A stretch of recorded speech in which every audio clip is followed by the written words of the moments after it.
Adewale Adeoye. It's a pleasure having you as our Thank you. Recently, in a recent statement, actually on his Twitter handle, the leader of the armed wing of the Pan-Igbo Biafra group has imposed a sit-at-home curfew on Lagos, southwest Nigeria. What's your view on this recent pronouncement by Simon Ekpa? Well, I saw the tweet and I wanted to reconfirm. I went to the page and I listened to the broadcast. And Simon Ekpa is saying that he will impose sit-at-home in Lagos, and that sit-at-home must be obeyed by Igbo people in Lagos, that traders, Igbo workmen must not go out on a particular date. First of all, I think in terms of global standards, we must recognize we must not take away the right of people to protest in whatever form, provided the protest is not violent. But I also think there are fundamental issues, around the organization that is issuing the order. This is an organization that we know has been involved in a string of violence, in some parts of the country.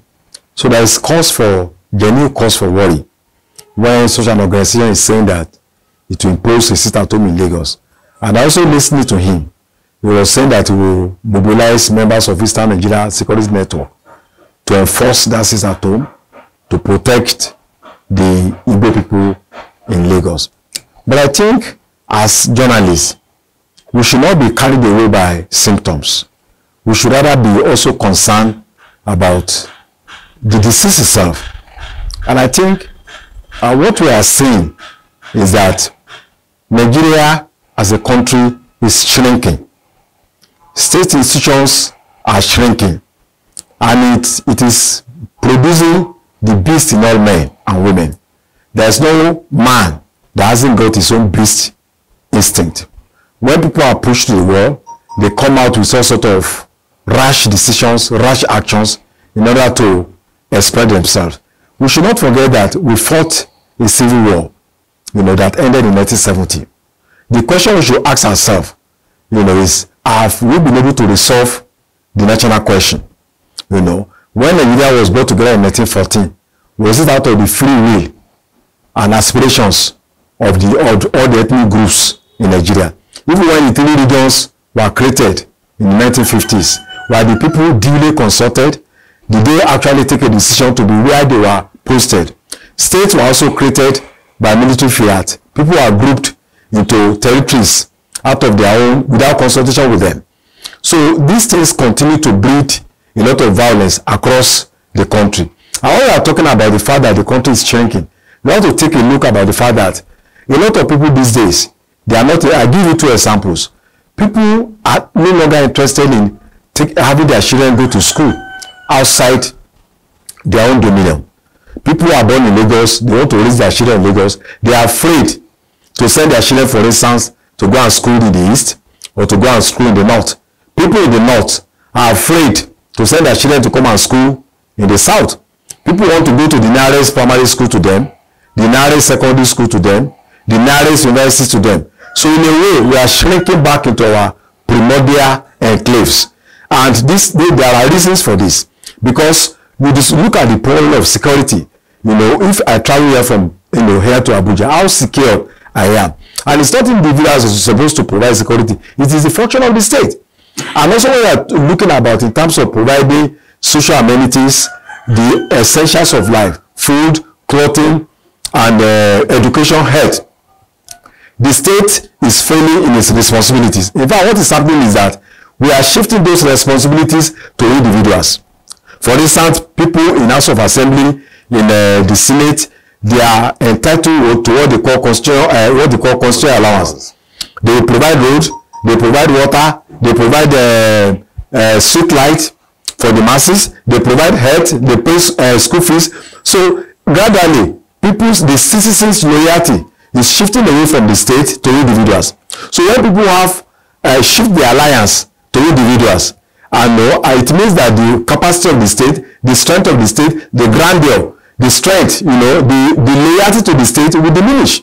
And we are going to have a situation where there will be strong individuals and very weak institutions. So I think for us to address this problem, we should not just look at the order given by IPOB. We have to take a holistic look at the fundamental problems confronting Nigeria, which is the national question. And in resolving this national question, we have to listen to all shades of opinions, even extremists, you know, even liberal elements, conservative elements. We have to sit down together before it is too late, so that we can listen to all dissenting opinions and then look for a way to address the grievances of those, you know, that are involved in this clamor for address of the ethnic nationality question. It bears to say also, I mean, that Simon Ekpa also imposed the sit-at-home order here on the Ndi Igbos in Lagos. Yeah. And he also announces the relocation of Igbo businesses, which some have actually termed as an attempt at economic sabotage. More worrisome is the fact that the Yoruba leaders and the authorities in Lagos have kept a mute indifference as far as this issue is concerned. Is that not a cause for worry, considering the antecedents of the activities of IPOB in the Southeast, when the Southeast governors also did not take proactive actions? Yeah. When those I think if you look at the history of IPOB did not start as a violent organization. You know, I remember that around 2016, that Nnamdi Kanu organized a mass rally where a lot of people came on the streets, thousands of people, and then there was confrontation with military men. Many of them were killed. IPOB claimed about 150 people were killed. The state says less than that, you know, of people were killed. But the fact of the matter was that some people were killed. And I think that led to the upsurge in IPOB taking up arms resistance against the state. So I think the issue was not well handled ab initio.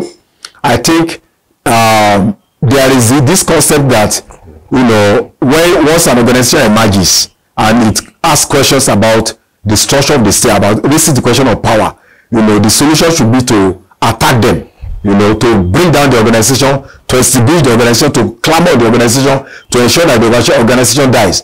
But the fact of the matter is that if people are fighting for ideas, it's always very difficult to suppress that idea. So I think, for me, I believe in constructive negotiation, constructive engagement, you know. And I also think that it is also true that IPOB cannot claim to represent the aspirations and fears of every Igbo person. But you cannot take away the fact that IPOB is a mainstream organization in the Southeast. So if they are issuing a threat, you know, it is important for us not to sit back, to sit as a big challenge that the state governors in the Southwest must wake up. Because we are talking about, you know, harassment terrorism. We are talking about Boko Haram terrorism, and then are now compounded, you know, with people trying to come and cause instability in Lagos. Because from our own perspective, there is a lot of things that we need to share in common with our brothers from the Southeast.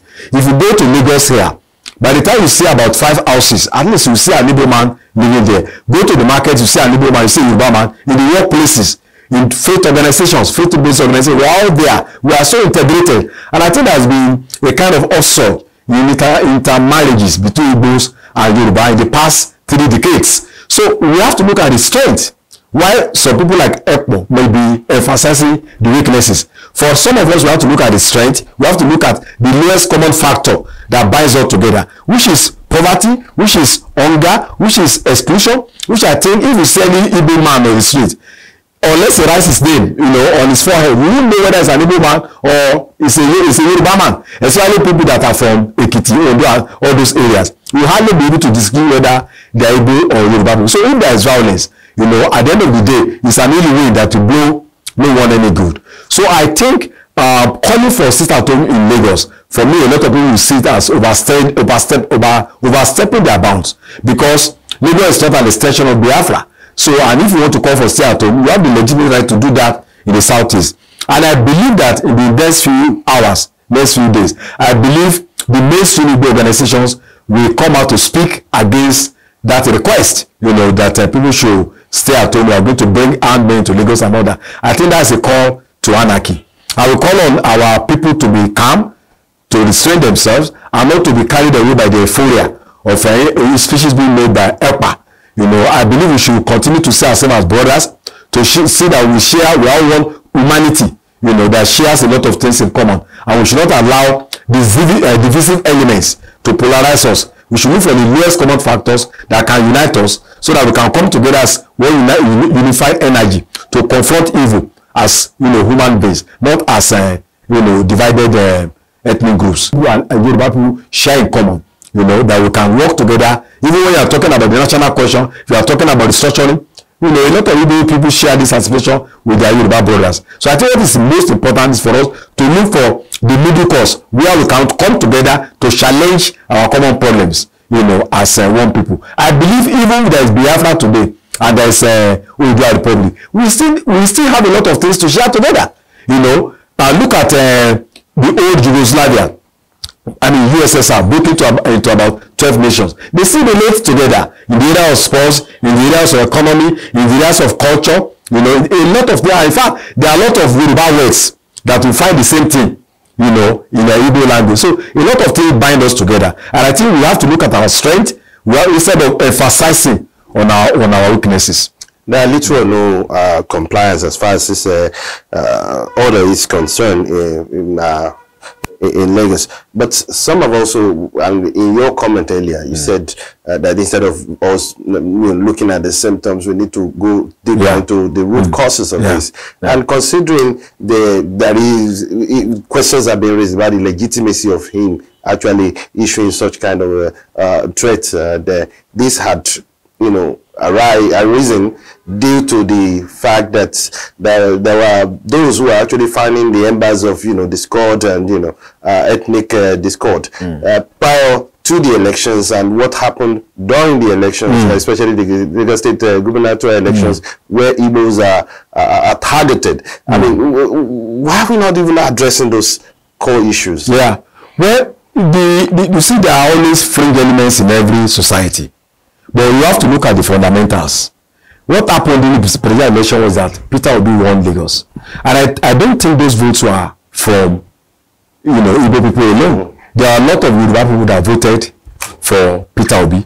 And of course, according to Southwest, you know, the Labour Party recorded some votes, you know, apart from Lagos State. And don't also forget that the governor of Osun State, his mother is Igbo. His wife is Igbo, and eventually he won the election, you know, under PDP. Also in Ondo State, Akededolu is married to, you know, an Igbo person. And in Lagos State House of Assembly, we also have Igbos who are voted for, you know, by the people of Lagos. And also, I think even this House of Rep, you know, there is somebody, so I think from either South, who has won election into the House of Rep in Lagos State. So the fact of the matter is that I don't think the Labour Party candidate lost because of his parentage.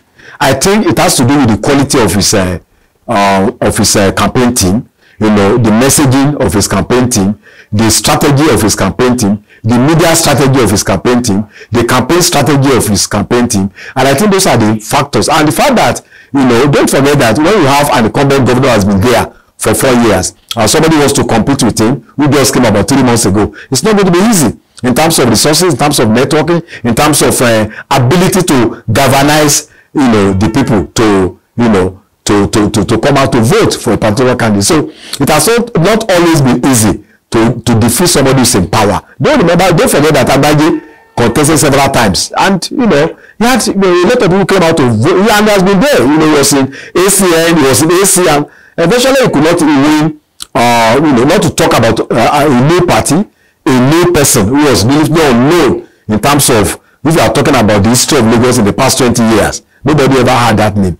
Either at the level of rallies, demonstrations, protests, maybe apart from NSAS. So it's not enough credential for you to come out to think that you can just sway, you know, the vote in your favor. So people need to look at a lot of factors that were responsible for the outcome of the last election. So I think I will expect him to learn from that lesson. You should not expect that the first time you are coming out, they just win you know, just like that. Buhari contested for so how many times? Look at Ekiti State. Fayemi contested, and for about 3.5 years, he had to wait before he could get back his mandate. And of course, at the time he was, you know, he lost the election again. He had to go back for another 4 years before he came back to win the election. So it's a complex game. Election is a complex game. It's not a one-off race.